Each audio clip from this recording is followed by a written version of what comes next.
অনেক দিন হলো আমরা বাসায় না থাকার কারণে আমাদের বাগানটা পরিষ্কার করা হয় না। হ্যালো গাইস, আসসালামু আলাইকুম। তাই ভেবেছিলাম আজ আমাদের বাগানটা পরিষ্কার করি। আমি পরিষ্কার করতে যাচ্ছিলাম, কিন্তু আম্মু বলল আমিই করি। তাই আম্মুকেই দিলাম করতে। আম্মুর শ্বাসকষ্টের সমস্যা এবং বিভিন্ন রোগ থাকার কারণে সে ধুলা ময়লা বা রোদে থাকতে পারে না, কিন্তু তবুও আজ সে পরিষ্কার করে দিল।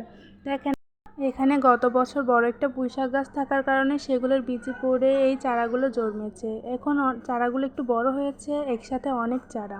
মনে হচ্ছিল তারা নিঃশ্বাসই নিতে পারছে না।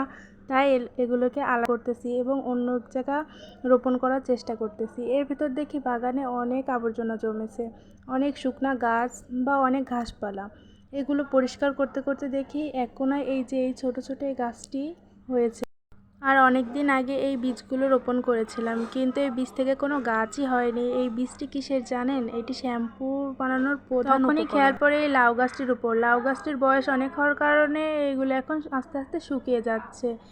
দেখুন, আমাদের বেগুন গাছটিতে ফুল এসেছে এবং আরেকটা বেগুন গাছে কত বড় একটা বেগুন হয়েছে। আমরা প্রায় এই বেগুন গাছ থেকে অনেক বেগুন খেয়েছি। ওখানে দেখে আমার আম্মু লাউ গাছের শুকনো ডালগুলো পরিষ্কার করতেছে এবং আমাকে ধরতে বলতেছে।